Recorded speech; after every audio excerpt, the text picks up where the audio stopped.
Everyone talks about dopamine like it's just this simple, feel-good chemical. But if that were true, you would stop when it stops feeling good. However, you don't. You keep scrolling, you keep checking, you keep going back, even when you're bored, even when you're tired, even when part of you is thinking, why the hell am I still doing this? And the worst part is, it doesn't even feel like a decision anymore. It just happens. Because this isn't about feeling good. If it was, you would close the app, put the phone down, and walk away. But you don't, do you? You refresh, you reach, you chase again and again. And after a while, you start telling yourself a story. Maybe I just have no discipline. Maybe this is just who I am, but it's not. This is a system that has been trained. So the real question isn't what makes me feel good. It's what has my brain learned to chase? Welcome to Toxic Physiology.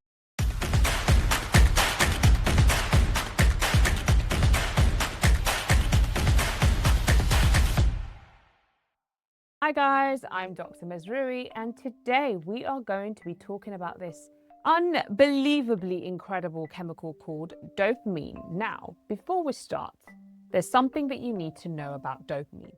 Here's what most people don't realize.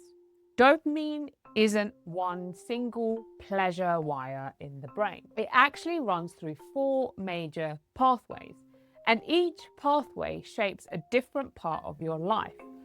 We've got the Mesolimbic pathway, and this is for motivation, craving, reinforcement, reward seeking. The mesocortical pathway mainly is about focus, planning, decision-making, emotional control. You've got the nigrostriatal pathway. This is more to do with movement, habits, automatic routines. And then lastly, you've got the tuberoinfundibular pathway. This is more to do with hormones, especially through the pituitary gland. So when someone says, I think my dopamine is low, that's actually not precise, because your brain doesn't just ask, do we have dopamine? It asks, where is dopamine high? Where is it low? The real question is, which pathway is shaping my behavior right now?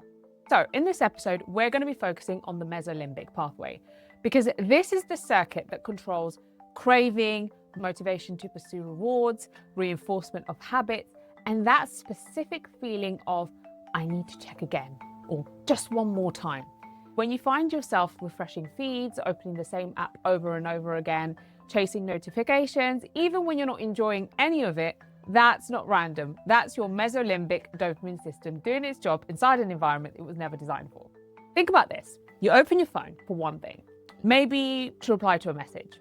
2 minutes in and out. That's the plan. But then you see a notification. You tap, there's a reel. Ha ha ha, that's funny.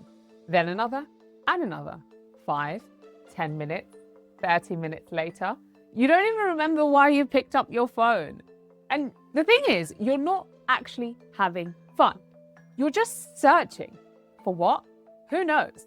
You're hoping the next swipe, the next video, the next notification will finally give you that little hit that you were looking for. You know that restless, maybe the next one will be good feeling? That's your Mesolimbic dopamine system in action. It's not giving you pleasure, it's keeping you in pursuit. It loves the chase. Let's talk about this pathway in a bit more detail. We just need to know where this is happening. Why? So that you can understand why you feel the way that you feel. So, the Mesolimbic pathway starts deep in the midbrain, in a region that we call the ventral tegmental area. I'm going to call it the VTA to simplify. From there, dopamine-producing neurons will send signals into several areas involved in emotion and motivation. That dopamine doesn't mean you are happy now. It means pay attention. This might matter. Learn from this. That's what dopamine says. Its job is not to make you happy. Its job is to answer one question. Is this worth doing again? If the answer is yes, this pathway strengthens that behavior. If the answer is no, it weakens it. At least that's how it's supposed to work in a sane environment. So here's the twist. Dopamine doesn't spike hardest when you get a reward you already expect.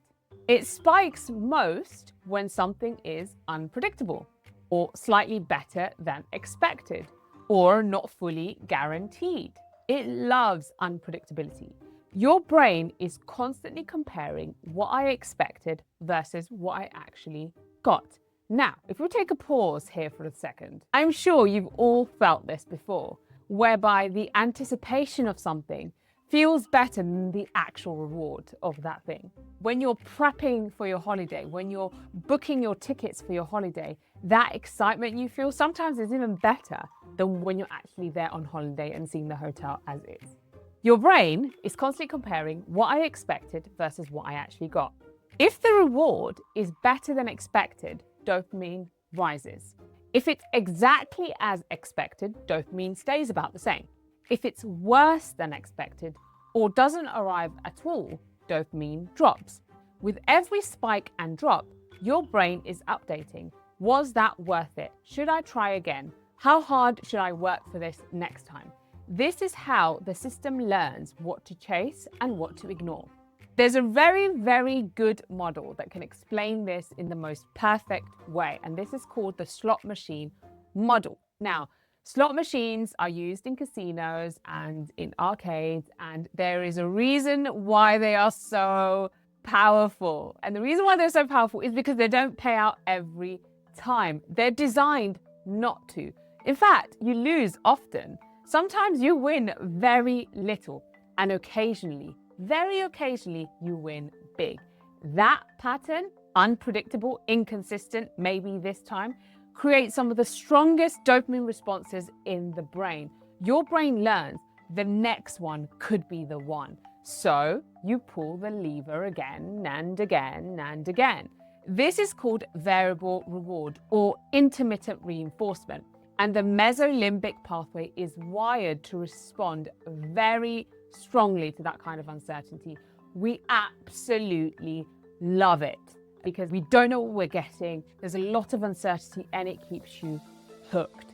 Now, in animal studies, they found that if you give an animal a lever that delivers a reward, for example, food, every time it's pressed, the animal will press the lever, enjoy the reward, but eventually they'll slow down and they'll stop pressing the lever. However, if you change the rules so that the reward only comes intermittently in an unpredictable pattern, the animal press the lever more, for longer, with more intensity, more anticipation, even if the total amount of reward over time is exactly the same. The reason for this is because unpredictability boosts dopamine firing, which boosts repetition, which strengthens the habit. And that is actually how cravings and addictions are built. Not just by the reward, but by the reward you might get if you just try one more time. Now, over time, this system wires in loops. So you have a cue, which results in an action, which results in a possible reward. You see a casino, you walk inside, maybe you win. You hear a notification, you open your phone, maybe there's something exciting. You're feeling bored, you open social media, maybe there's something funny. At the beginning, the reward is what matters. Your brain releases dopamine when you get the win, the like, the message, the laugh. But with repetition, the dopamine response slowly shifts from the reward to the cue that predicts the reward. Eventually, the actual reward becomes less important and the cue becomes everything. So now, seeing your phone, which was once a cue, hearing the vibration, just knowing the app is there is enough to trigger the dopamine response, even if the content itself is boring, repetitive, or negative. And that's when behavior becomes automatic. That's addiction at the level of circuitry. So a loop that keeps firing even when the reward stopped being rewarding a long time ago. So what does this mean? It means that before, the reward was gained from action. So phone buzzes, that's the cue. You take your phone, you open the app, you see the video, the reward is the feeling that you get. Now, the phone ringing, that's enough for your dopamine to rise up. even if what you actually watch isn't worth it. And that's how it works. That's the loop. Now, what happens when the Mesolimbic system is overstimulated? Well, you get constant craving, restlessness, impulsive choices. You're basically chasing quick hits and you have difficulty stopping once you've started. So in real life, this is things like scrolling loops, binge watching, compulsive checking of apps, online shopping hauls, messages, and you keep telling yourself one more episode, one more game, one more bag, one more pair of heels, one more refresh. You're not choosing your behavior, you're being pulled by it. And what happens when it's too low? Well, when signaling in this pathway is too low, you get the opposite picture. So you feel no motivation, nothing feels worth the effort, less sense of reward, you struggle to start even simple tasks. And in real life, this is what happens when you burn out or when you have apathy. I know exactly what I should do, but I can't make myself start. So you have the same chemical, same pathway, completely different experience. Now it's time for us to zoom out, because that's what we're here. That's what toxic physiology is for. It's not just about learning about what's happening in your body. It's about applying it. What is happening in the world around us? That's what toxic physiology is about. Let's zoom out. Now, best example for this is the digital world and social media platforms. Modern platforms are not neutral. They are engineered around this exact mesolimbic wiring. Social media feeds, games, streaming platforms, even shopping apps are built on long or infinite scroll, unpredictable rewards, personalized content, and 24/7 access. They don't just show you content, they run constant experiments on what keeps you in the loop the longest. Every swipe, pause, like, and scroll teaches the system how to keep your dopamine circuit active for as long as possible. So it's not just you versus your willpower. No. It's your mesolimbic pathway versus teams of designer, data scientists, psychologists, and algorithm whose sole job is to keep you seeking. And why are they doing this? Well, the logic is simple. If a system satisfies you too quickly, you leave. If a system keeps you seeking, you stay. So the optimal design is to never fully satisfy you. Deliver just enough reward to keep you hooked, but not enough closure for you to feel done. Endless feeds instead of clear endpoints. Random hits instead of predictable ones. Occasional big wins, a viral post, a flood of likes, a rare drop to keep the maybe next time loop alive. The result is a life where your brain is always half hungry, half waiting, half chasing. Now, this principle isn't actually new. We've used variable reward systems for decades in casino, lotteries, betting system, and old school gambling machines. The difference now is not the mechanism, it's the environment. Before it was specific places, specific times, specific machines. Now it's constant, portable, personalized in your pocket, next to your bed, on your desk, in every small break you get. The same circuitry that once helped you forage, hunt, and survive is now being used and abused and triggered hundreds of times a day by pixels on a screen. And what does this do to your life? Well, when this system runs unchecked, you stop living in experience and start living in anticipation. You're always waiting for the next hit, the next message, the next like, the next episode, the next purchase. You don't fully land in what you're doing now. You don't fully enjoy what you already have. Life becomes less about what am I feeling in the moment and more about what might I get next.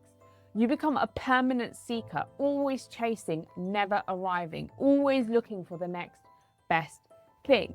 One of the discussions that's had a lot is about things like dating apps and how people feel like relationships are less successful nowadays. And I argue this might be one of the ways, because of the system of scrolling, swiping, next, always thinking that there might be someone better. And I'll talk about this in future episodes. So, how do we stop this? I've told you all this stuff, given you all this information. Now you're probably asking me, so what? What can I do now? What are we going to do about it? Now, I've seen a lot of people talking about dopamine detox, talking about you just need discipline, you need to do this, you need to do that. But here's the key thing. I don't think it's a discipline issue. No. I don't think that this is anything to do with discipline or being weak or being lazy or being broken. No. I think that your brain is responding exactly as it was designed to. Why do I say that? Well, the Mesolimbic pathway is supposed to notice potential rewards. It's supposed to motivate you to pursue them and to reinforce useful behaviors.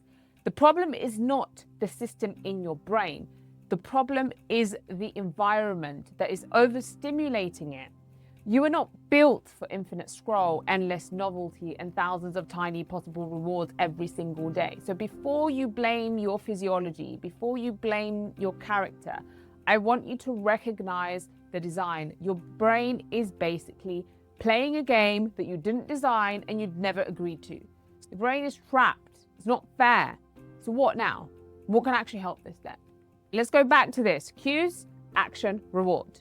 If this pathway is driven most strongly by unpredictable, intermittent rewards, right, then regulation means reducing that unpredictability and taking back control of the cues. So, number one, reduce unpredictability. What do I mean by that? Well, turn off non-essential notifications. Remove attention-grabbing badges where possible.